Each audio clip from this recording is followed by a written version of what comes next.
Good afternoon, James Birchall here. I was just looking over a question asked of me in the AWAI chatbot copywriting Facebook group, and it was asking me, well, actually, let's go have a look. Victor Fernando was asking, is it possible to create a variable that brings the product title from my previous block to be shown in the next block? And how could I work around what I'm trying to do? So, Victor, I'm guessing, understands a little bit about some of the technicalities because he's used the term variable and obviously wants to know how he can make reference to it. Now, if you look there, you'll see that Victor's figured out that you've got the ability to use variables. So I'm going to just give you a real quick high level. So first off, yes, you can do that. And there are these two things inside the chatbot environment that you can use. You can use these things called tags, and you can use these things called CUFS.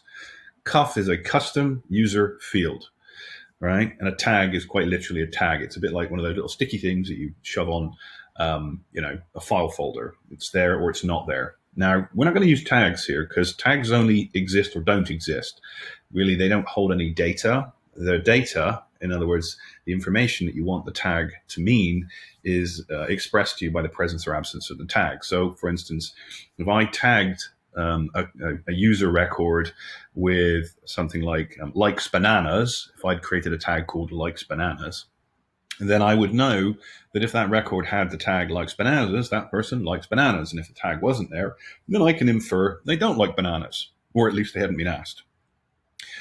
But that doesn't really allow me to manage any other information. Like maybe I asked them what kind of fruit they like, and I want to store that, whether it be apples, oranges, bananas, grapes, and so on. Well, you could create individual tags for every possible permutation, but what happens if you don't think of everything? So you don't do that. You use a CUF, a user variable. And what I'm going to do is show you actually how to do that. So I'm going to just jump over here, and I'm going to move my mugshot out of the way. Now, understand you don't need to know this for the copywriting course. This is some of the technical stuff that I teach, and this is some of the technical stuff that you would need to know if you're going to get into the actual nuts and bolts of building some of these chatbots beyond, crafting the conversation. By the way, I think you've probably heard it from Nick. If you haven't heard it from me, I'll say it again. These are two sides of the same coin. The conversational design without the technology, they kind of come together. I mean, they're both critical. You don't need to know both. What I'm saying is the solution at the end of the day is made up of two important parts. So, if you prefer to work with just the copy and the conversation, that's perfectly fine. If you find that you want to get into the technical stuff as well, that's also perfectly fine. It can actually become a double-edged sword, or double threat, because you can now do both. Sort of where I sit, really. And Nick, actually, for that matter, because he also is pretty adept to the old technical side of things, although we've both decided to share our focuses a bit differently. Anyway, let me show you where this comes in. So if you were in your ManyChat account, you'd click on Settings. And what you do is you'd look down here to where it says Fields under Automation. Notice there's tags, notice there's fields. If you click on Fields, you're going to see user fields and bot fields. Now, a bot field is what would be known as a global or completely, it's called scoping, right? So in your entire chatbot, when your chatbot runs, if you set a bot field, that bot field is one value shared across all of the possible audience members. So if 100 people were interacting with your bot, and they access the bot field, they'd all get access to the same variable, right? So if it was changed anywhere, it affects everyone. So it's a single variable that's shared across the entire bot. Whereas a user field is on a per person basis. So if there's 100 people in your bot, each person has their own copy. That's what's called a user field. So they would have a user copy. Now you'll notice I've got a whole bunch weird here. These don't mean anything probably to you because this is a lot of sort of crappy and scrappy information because you're inside my personal James Birchall account, which I used as my own personal petri dish. But what you would do is you'd click New User Field, and then you'd give it a name. Now, in the case of the example, it was how do I kind of pass around the name of a product or a product title? Well, you could call it that. You could say product title. Then you'd look over here at type. Now, just quickly, the type determines the information that you store inside the variable. In the case of text, well, it's words. In the case of numbers, well, it's numbers. Date is just that. It's a date. Date and time is date plus time. True and false, that's like yes, no, right? And an array. Array's complicated. I'm not even going to get anywhere near that one right now, but it's actually a list of information. All right. Anyway, enough of that. So what you probably want to do here in the case of the example that we were just asked about is text. And then you could give it a description. And then there's folders. Now, right now you might be thinking, why do I even need a folder? Well, let me show you something. If you don't organize your variables, you're going to end up with a big long list of variables, right? Which is fine. If your bot only focuses on one area and everything all kind of fits in the kitchen sink, as they say, then they'll all just show up here. But you'll notice that the folders across the top here allow you to organize. So these are all of my user fields to do with my role-playing game functionality that I built into my one of my bots. Here's the AI information that I kind of pull together. You don't need to use folders. It's just a nice way of organizing things. Otherwise, it just drops in here. Now, once you've actually got a user variable or user field, you can do some cool stuff with it. So let me show you. Let's just hop over to our automation, and I'm going to create a dummy new flow. I'm going to create an empty flow, and we're just going to call it dummy because I'm original. And you've probably seen this before because you've been creating these. And this is your text where you would click and start writing some stuff. Now, what you would want to do if you are going to start sort of capturing variables and saving variables is you'd want to create something called an action. And I know you may not be familiar with some of this. So again, this is entirely optional. You do not need to know this stuff for the course you're taking with AWAI. This is just the cool stuff that you can do if you want to get into the coding side of things. So if you click on actions, you'll notice these are all the things you can do. Oh, look, add tag. Remember, we mentioned earlier about the tags. Conversion events, removing tags, excuse me, triggering zaps, marking conversations. Oh, look, set custom field and clear custom field.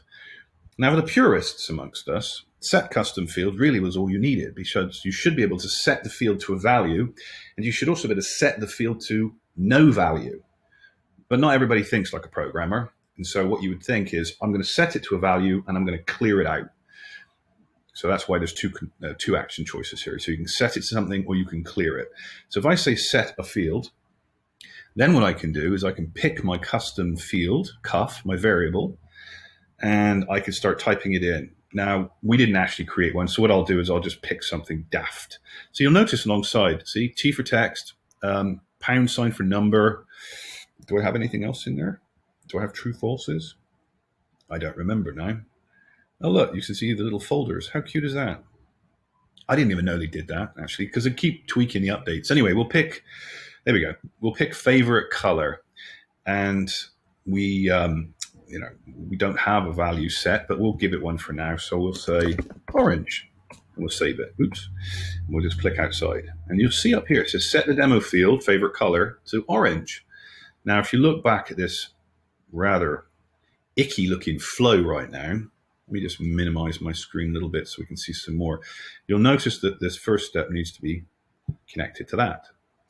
And then if we come over here and we drag and connect those two together, what I can do now is I can come in here and I can say my favorite color is, and then I can come down here to the variables.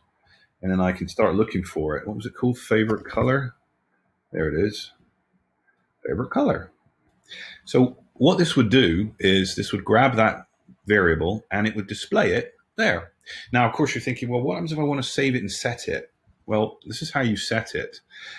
And in the example, I think back here, you might be thinking to yourself, well, how do I set it based on maybe the products they choose and so forth? Well, again, I'm really trying not to sort of overload you with technical stuff. But one of the things you could do, let's imagine that we had one of the messages, and it was like, pick a product, all right? And then underneath, we had buttons. And you could have used any of these little widgety things down here. You could have used the cards and so forth, but I'm just trying to keep it easy. We're going to go product 1, because I'm really original. Product 2, and product 3. Now, I'm not going to code this all out. We'll be here all day otherwise. So we've got these things, and what you could do is this. So if you look at the button and you go, okay, they're going to click on the button. What do we want it to do? Well, look, I want it to perform an action. So watch this. We're going to go click on the button. Woo. Going to come over here. We're going to say action, and we're going to say scroll down here, because remember, we need to remember the product. So we'll say we're going to use the favorite color again, just because, and we're going to say product 1. Follow. Now I'm going to cheat, and I'm just going to duplicate this because I'm cognizant of the fact that this is running on a little bit. We're at 11 minutes right now. And what you're going to do is going to grab that one, and we're going to connect it to there. We're just going to come in here and change that to say product 2. You know what? I'm going to get rid of the third button because we don't need it. The whole point of this is to demonstrate how this works. We're going to connect that to that. And then what we're going to do is we're going to connect that to that. I'm going to get myself out of the way again.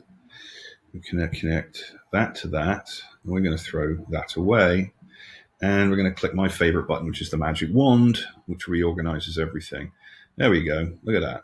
So what we've done is if this flow was to run, it would say pick a product. When you click product 1, it would set the variable to say product 1. I've just happened to use the variable favorite color simply because I didn't have anything else handy at the time.